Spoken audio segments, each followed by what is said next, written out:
Good morning, everyone. So I just wanted to send you another quick video. Now that you have been added to our Blackboard site, again, we call that Learn at Seneca. Remember, you log in and then everything you need is right here in the right panel. So if when you're looking for your email, it's here, your i3 portal, and that's where you put in your SIN number. That'll also be where your banking information will go into. I know on my last video or my last email that I sent to you, I said that some of you will be able to put your banking info in. I didn't realize that everybody would not be able to do it.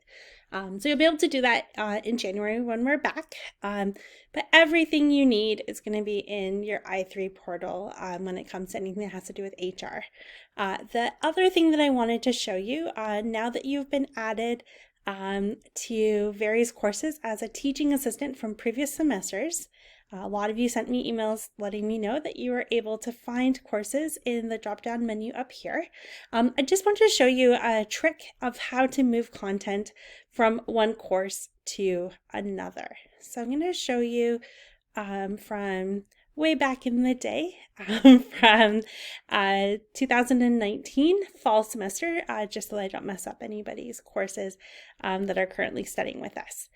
So what you're going to do is click into the course that you want to take content from. So let's say I want to take content from my OBR 250 MMU section from fall 2019. So you click on the course, and then you'll see all of the content areas here. You're just going to click on, I'm just going to click on course documents, and here you can see my PowerPoint slides. So let's say that I really like the PowerPoint slide that I created for course overview in chapter number 1. I'm going to click on the arrow beside the name of the item that I want to move to another course.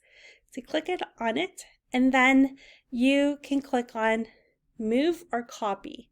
My suggestion to you is that you use copy when you're taking it from somebody else's course that you're a TA on it, but you can use move if you want to move it within your course. So you're going to click on copy. When you click on copy, you will see course, the destination course. When you click on the drop down here, you will see all of the courses that I have taught at Seneca. On yours, you'll have a smaller list. So you're just going to find the course that you're looking for. Remember, you're going to look over here at the term. So the last 4 digits are the term. So 2207 is 2020. Remember, we dropped the 0 after the 2. And then 07 or 7 is the fall semester of our semesters. So 01 is probably the one that you're looking for. 01 is going to be winter semester. 04 is our summer semester, and 07 is the fall. So you're going to look for the one that has 01 after it. So let's find one that has 01 after it. Is there an OBR that has it? Okay, so this is one that's 01. So you're going to click on that course, and then you're going to click on Browse to find where you want to put it. So these are all the menu items that you see over here in this course. These are all of the menu items of the course that you're sending the content to. So let's say I want to send this content to, let's send it to class slides. So you chose the course you want to send it to. You chose the folder you want to put it in. I always click on copy links and embedded files. And then at the bottom, you hit submit. Okay, and then it says on the top here, success item copied. So you'll see that that has been copied over to your course. So what I usually do when I'm setting up my courses for a new semester is I'll move all of the content over from one course section to the next course section, and then I will turn off all of the content that I don't want the students to see quite yet. So how you do that is you click again on the arrow beside the content that you've loaded, and then you're going to click on Make Unavailable. And there you go. You can see that there's a comment underneath that says this item is hidden from students. So I always do that. I move everything over and then I'll make items unavailable so that gives me some time to play with it and to revise it as I go through the semester. So as the professor, you can see the content. Your students cannot see your content. The other way that you can check to see what your students are seeing is I call this an eyeball. I don't know what other people call it, but there's a function at the top here where you can click on, and then it's going to show you student preview. So it's going to show you what the students can see. So if you remember, I made chapter 2 and 3 unavailable, and you can see chapter 2 and 3 is not there anymore because I made it unavailable to students. So when you're done checking to see what the students can see on their side, you just want to exit preview. And then you're back into your course. The other way that so all of your courses by default are going to be unavailable to the students. We do that so that you're able to play around with where you're going to put the content. But once you have your course happy, once you're happy with where everything is, you're going to click on the lock on the top, and then that changes it to available. I'm going to put this back to unavailable.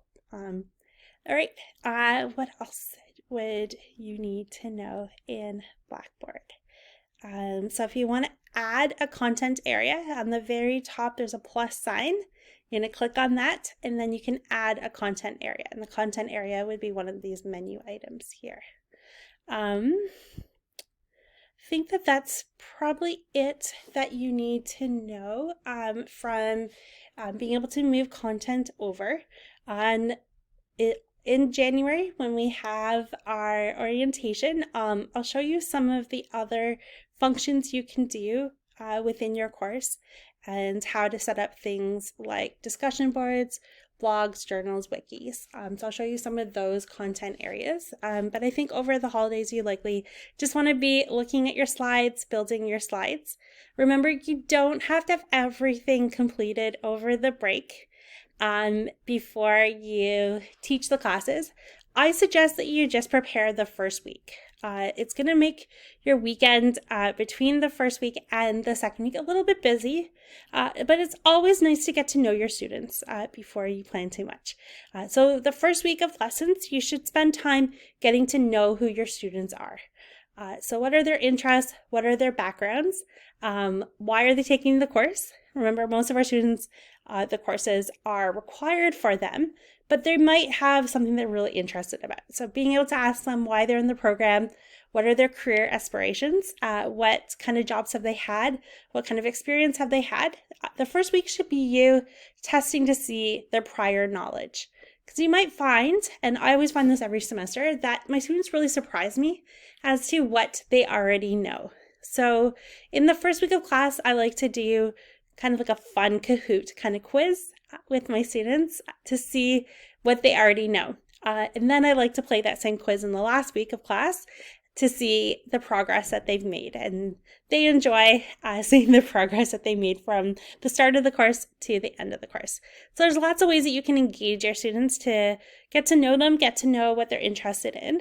You can always go on Google, and especially this year with a lot of our elementary and secondary schools going to online learning as well, you'll find that there's a lot of information on there on how to engage students in an online environment, activities you can do with students in an online environment. So I always in my courses will have some kind of get to know you blog or discussion where I'm going to ask my students to tell me a little bit about themselves. So for example, in my course, I ask them to answer at least 4 of the following questions about themselves. And then I do put 2 that are mandatory. I want to know the name that they want to be called and the program that they're in. And then ask some more open-ended questions about themselves. Then I always put the upload instructions of how the students can respond to it.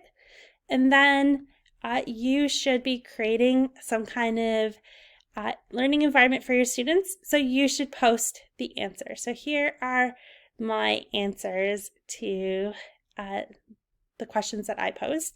For my students, I answered every single question just to give them an exemplar of how to answer the questions. So as I'm scrolling through, you're probably learning a little bit more about me, and that's great. All right, so just a reminder, I'm going to sign off for now. Just a reminder, Seneca is closed from today, December 23rd, until January 5th. So if you have any questions over the break, I will be watching my email, but I need a bit of break. 2020 has been a hard year for me and my family. So I need a little bit of downtime. I need a little bit of time to come back in January and be really excited. And I'm sure you do too. So I'll check my email usually in the morning when I wake up, and then I'll check it at the end of the day to see if anybody has sent me any questions. But I hope that you get some downtime too. You'll find teaching is probably the most rewarding job you're going to have, because you can definitely see progress. You can see your students being successful as they get into industry, but it's also a really exhausting job. And any of you who are parents will know that it can be quite exhausting to be on all the time. So get a break. Make sure that you refresh yourselves so that you can enter the semester ready to go. Thank you very much, and have a great break.